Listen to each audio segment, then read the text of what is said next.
January 1956, Tulsa, Oklahoma. The zero-hour bomb company officially changed its name to Zebco and stopped producing oil-field materials entirely. A bomb manufacturer had just become a fishing company. The push-button reel had already been in production for nearly a decade before that January day in Tulsa. It did not start there. It started with a Texas watchmaker, a piece of plywood, and a company that made electric time bombs for a living. In 1932, the zero-hour bomb company began manufacturing electric time bombs in Tulsa, Oklahoma.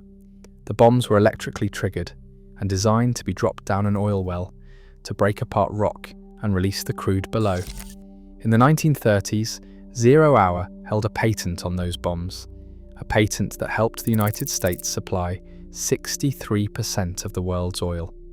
That patent was the entire company. One product, one industry. By the end of World War II, the US oil industry began to change. Vast fossil fuel reserves beneath Middle Eastern nations were being unlocked, and Texas and Oklahoma-based oil production was about to take a decades-long backseat to foreign oil. Facing the rise of foreign oil and the 1948 expiration of their patent, the zero-hour bomb company needed a solution. 500 miles away in Texas, a different problem was forming. American fishermen in the 1940s used bait casting reels as their standard tool. A bait casting reel's spool spins freely during a cast, and when it spins faster than the line can leave the reel, loops of line pile up and jam the reel in a tangle called a bird's nest. Avoiding it required precise thumb pressure on the spool during every single cast. One mistake and the line was ruined. Fishing required skill most people did not have. Hull had already produced 2 fishing reels, both failures, before arriving in Tulsa in 1947. R.D. Hull, the man behind the button. Jasper R. Dell Hull was born on December 9, 1912, in Snyder, Texas. He grew up in Roten, a small West Texas town with a population of a few hundred people. Hull was a watchmaker, an itinerant inventor. He repaired small, precise mechanical things for a living. A watch has dozens of parts, each one dependent on every other one. And if a single component is off by a fraction of a millimeter, the whole mechanism fails. Hull understood that kind of tolerance. That precision would become the foundation of everything he built. Hull was also a fisherman. He used the same bait casting reels that every other angler in America used in the 1940s, and he understood exactly what was wrong with them. Hull was earning $85 a week when he began tinkering with ways to improve the casting reel, then in use. The problem was that the spool spun faster than the line fed out, creating a snarled mess known as backlash. He did not accept that this was simply how fishing worked. The first failure, the Lashmaster. Hull's first attempt at solving the backlash problem produced a reel called the Lashmaster. His first reel was a double spool model he modified from a South Bend design. From a small pool of investors, he collected $52,500 in startup funding, dubbed his reel the Lashmaster, and quickly went out of business. The Lashmaster failed, his investors lost their money, and Hull lost his company. Undeterred, he continued his search for the perfect anti-backlash design. He built a second prototype. RD's spin cast reel used a dozen nails to form a hub between 2 wooden discs. A long bolt through the middle served as a spindle, and a Folgers coffee can, lid fastened to the front wheel, provided a handle for reeling in line. The device worked. It could cast without backlashing, but it made a poor impression on his former investors. In 1947, they turned him down. The grocery store. Hull kept looking. One day in 1947, Hull got an idea while watching a grocery clerk peel cord from the end of a fixed spool. It fed smoothly without tangling. The insight was mechanical and exact. On a bait casting reel, the spool itself rotates during a cast. When the lure slows down in the air, the spool keeps spinning and the line piles up on itself. On a fixed spool, the spool never moves at all. The line simply peels off the end. There is no spinning spool to outrun the line. There is no backlash. Hull told Tulsa World outdoor writer Sam Powell in 1975 that the most important new idea he came up with concerned putting the cover on the reel. That was the big problem. How to keep that line from spilling off the spool. Hull tinkered for months. Then he went looking for a company willing to manufacture it. Hull walks into the 0 Hour Bomb Company. In 1947, Hull walked into the Tulsa offices of the 0 Hour Bomb Company, carrying a piece of plywood with nails arranged in a circle, wrapped in fishing line. His device included a coffee can lid that could spin. He had an appointment with executives at the Oklahoma Oilfield Service Company. He did not have a polished product. He had nails, plywood, and a coffee can lid. 0 Hour executives asked company machinist and fishing enthusiast Charlie Noble to test the reel. Noble was a fisherman who understood immediately what he was looking at. A few weeks later, Noble returned raving that the product was the greatest casting device he had ever seen. After examining Hull's prototype, the company hired him for $500 a month. A bomb manufacturer had just committed its factory and its payroll to a fishing reel. The first reel, the Standard. Hull and Noble worked through the engineering together. They built prototypes, tested them, broke them, and rebuilt them. Hull tested several designs before developing a manufacturing process. The first reel debuted on May 13, 1949. Called the Standard, it made its public debut at a Tulsa Sports Expo in June 1949. In June 1949, the first 50 handmade closed-face fishing reels rolled off the production line. Each one was assembled by hand. There was no automated process. A small team of workers at a Tulsa bomb factory sat at benches and put together a fishing reel, one component at a time, 50 times. The Standard was a closed-face reel. That was the key difference from everything else on the market. The spool was hidden inside a plastic cover. There was no exposed line, no spinning drum for an angler to manage with their thumb. Hull's invention created a way for line to easily spool off a reel without tangling. That meant no more backlash. A user pressed one button, held it, swung the rod forward, and released the button at the peak of the cast. The line flew cleanly. The reel was so simple that Zebco quickly began replacing cane poles as the go-to tackle for fishermen. The Standard quickly became a hit, even though its resemblance to a beer can grew into a running joke. Hull, rather than being bothered, made a joke version of the reel, styled to look like an actual beer can, and brought it to trade shows. The crowd loved it. Selling the Standard, getting the reel into the hands of American fishermen, required more than a product. It required proof. Most anglers in 1949 had spent years fighting backlash. They were skeptical that a push-button reel from a bomb company could actually solve the problem they had accepted as unavoidable.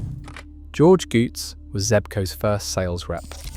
Goetz demonstrated the reel's ease of use with casting tricks, even wearing boxing gloves. A man wearing boxing gloves cannot feel the line. He cannot control a spool with his thumb. He cannot manage the mechanics of a bait casting reel at all. But he could press a single button, and the line flew straight and clean. The Zebco booth attracted crowds at sports shows across the country. The demonstration sold the reel faster than any advertisement could have. Hull built the lineup, models 22, 11, and 33. Hull did not stop at the Standard. He stayed at his workbench. The Model 22 was the second reel Zebco made, produced in 1953. The Model 11 was the third reel, also produced in 1953, and it remained in production until 1972. The Model 22 was priced higher. The Model 11 was the more affordable option, designed to bring more anglers into the market. By 1954, the reel included the simple push-button system used today. That push-button, a single thumb-operated control that locked the line during a cast and released it on command, was the mechanical refinement that completed Hull's original concept from the grocery store. In 1954, the original Zebco 33 was introduced, selling for $19.50. In today's money, That is approximately $214. It was the introduction of the Zebco 33 in 1954 that cemented their legacy. It became the single most popular fishing reel of all time.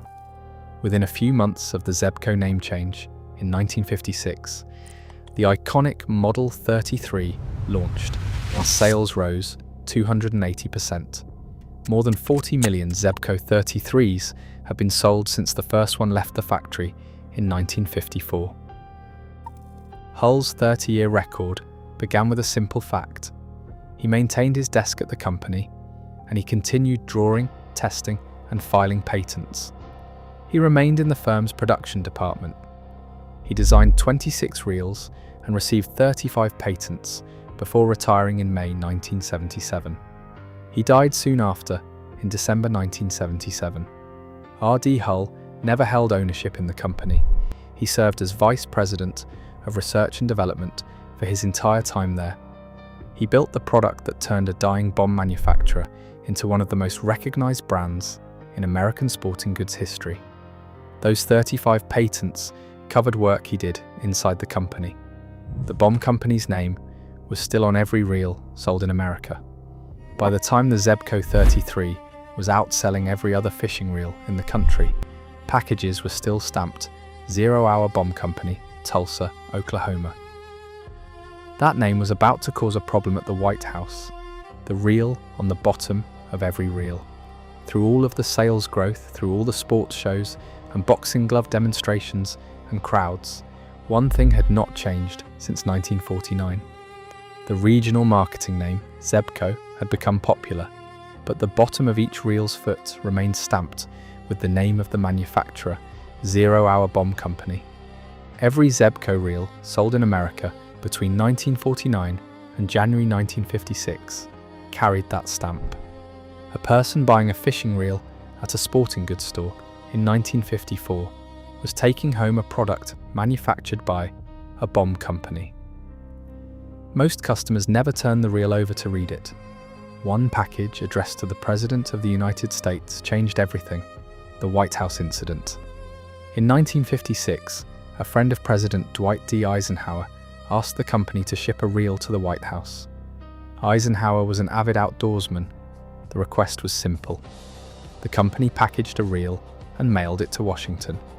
When White House security officers saw the package labeled 0 Hour Bomb Company, they plunged it into a tub of water and called the bomb squad. A fishing reel had just been treated as a credible threat to the President of the United States. In January 1956, the company changed its name to Zebco and ceased to produce oilfield-related materials. The bomb squad incident did not cause the name change alone. The company had already outgrown its original identity. The fishing reels had overtaken the bomb business years earlier, but the incident at the White House removed any remaining hesitation. What Zebco stands for. The fishing reels had gone into production in 1949 using an acronym of the company's name, Zebco. Z from zero, B from bomb, Co from company. The name had been used in regional marketing for 7 years before it became the company's legal identity. The name Zebco was coined by one of the line workers during an employee contest. The person who named one of the most recognized brands in American fishing history was a factory worker on the assembly floor, not a marketing executive. After January 1956, the 0 Hour Bomb Company no longer existed. For a while, the roles had been reversed. The 0 Hour Bomb Company continued to make time bombs as a division of the fishing business. Now even that division was gone. Bill Carter and the world record.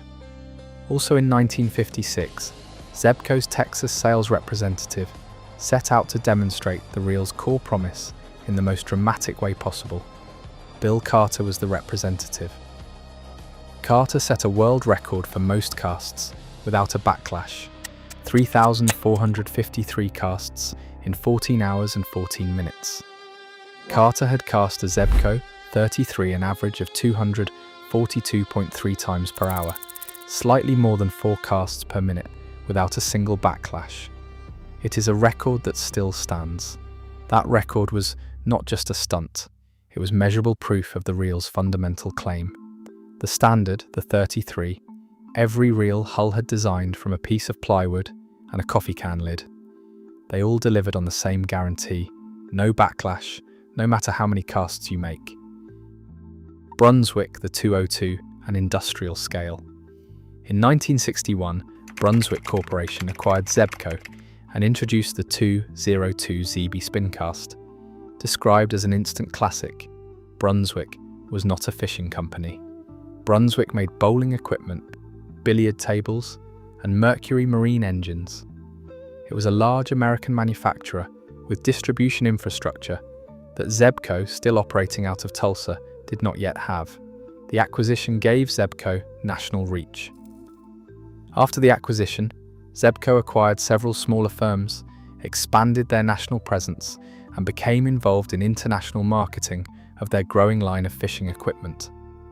The Model 202 was the affordable entry point into the Zebco lineup, priced below the Model 33 and aimed at budget-conscious buyers and first-time fishermen. In the early 1970s, Zebco was producing 30,000 Model 202s per day, compared to 3,000 Model 33s per day during the same period. 30,000 reels in a single day. The factory floor that once hand-made 50 reels at a time in 1949 had become one of the highest volume fishing tackle operations in the world. The cultural footprint. Zebco did not just sell reels, it embedded itself into American popular culture. A young Mickey Mantle and television actor Tonto appeared at a New York sports show to examine the latest Zebco reels. Mickey Mantle was the New York Yankees center fielder and one of the most famous athletes in America. Tonto was the character played by Jay Silverheels on The Lone Ranger, one of the most watched television programs in the country. Both men were at a Zebco booth. Zebco became the first fishing tackle manufacturer to advertise on US network television. Before Zebco, fishing tackle was marketed in sports catalogs and at trade shows. Zebco put a push-button reel on American television and reached millions of households that had never considered buying a fishing reel. By 1975, some 70 million reels had been sold. In 26 years, a company that had started with 50 hand-assembled units had reached that total. Hull's induction and his death. In 1975, R.D. Hull sat in an auditorium and was recognised for what he had built. He joined the Sporting Goods Industry Hall of Fame that year. Hull retired from the former oilfield time bomb company in January 1977 after being diagnosed with cancer, and he died in December at age 64. He had spent 30 years improving a single idea: a fixed spool, a closed face, and a button. He had first imagined it while watching a grocery clerk pull twine in a Texas meat market. He held 35 patents on work done inside the same company the entire time. He never owned the company.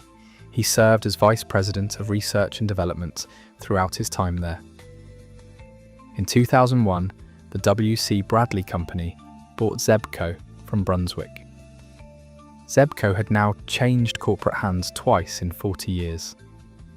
The headquarters remained in Tulsa, Oklahoma, the same city where Hull had walked in with a board full of nails in 1947. New versions of the Zebco Model 33 were released in 2004 and 2014 to mark the reel's 50th and 60th anniversaries.